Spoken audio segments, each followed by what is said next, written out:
Kembali dalam IDX Second Station Close yang kita sudah sampai di segmen terakhir pemirsa. Tadi kita membahas mengenai Inco dan ada pertanyaan bahwa beliau sudah punya di 4.200 kata dari Pak Lianto, masih menarik untuk ditahan dan bisa averaging lagi kalau ternyata ada pelemahan.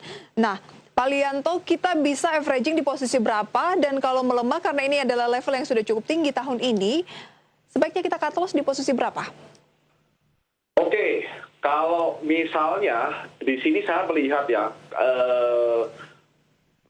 galaksi titik pertama, Inco itu akan ngetes level di sekitar 3.900. Oke, nah, dan titik kedua, kalau misalnya mau kita ngomong cut loss, itu kalau misalnya Inco sampai turun dari level 3.500. Karena kalau udah 3.500 ini berarti afternya udah patah nih, kalau turun dari 3.500, begitu. Baik.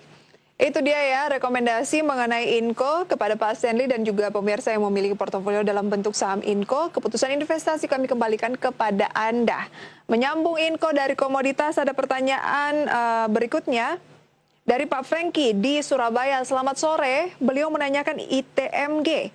Saya beli di 8.100, tapi ini menanyakan prospeknya jangka pendek dan menengah, Pak Lianto.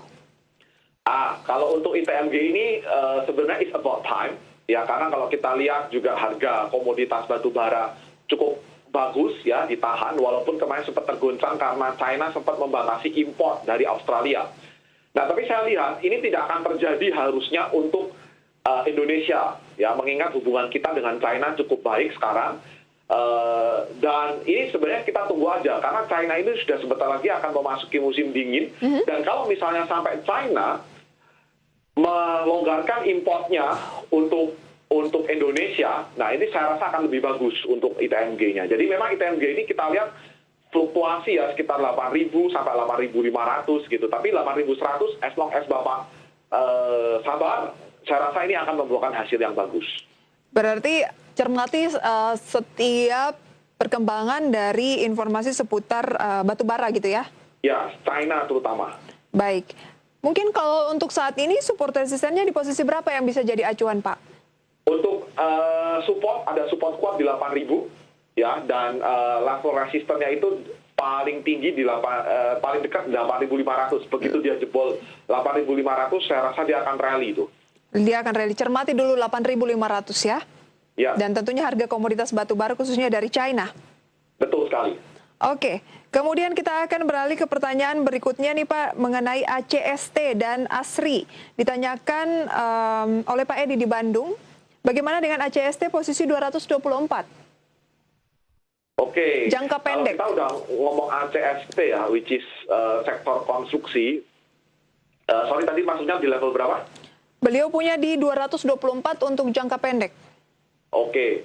Nah, jadi memang kita harus ketahui dulu nih, kemarin ACST ini kan cepat naik karena gara-gara rumornya salah satunya mau di backdoor listing sama salah satu grup terbesar di Indonesia gitu kan.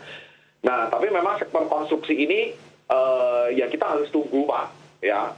Tapi kalau kita lihat secara overall, karena dia kan lebih dari private sector. Nah, si ACST ini kalau memang Anda punya di sekitar tadi 224, saya rasa tahan aja Pak sampai akhir tahun. Karena kenapa? Akhir tahun ini biasanya konstruksinya semua akan jalan. Oke. Pemerintah akan habisin dana di sana, habisin budget untuk juga pertumbuhan ekonomi di last quartal gitu. Nah, resistennya singkat saja di posisi berapa Pak?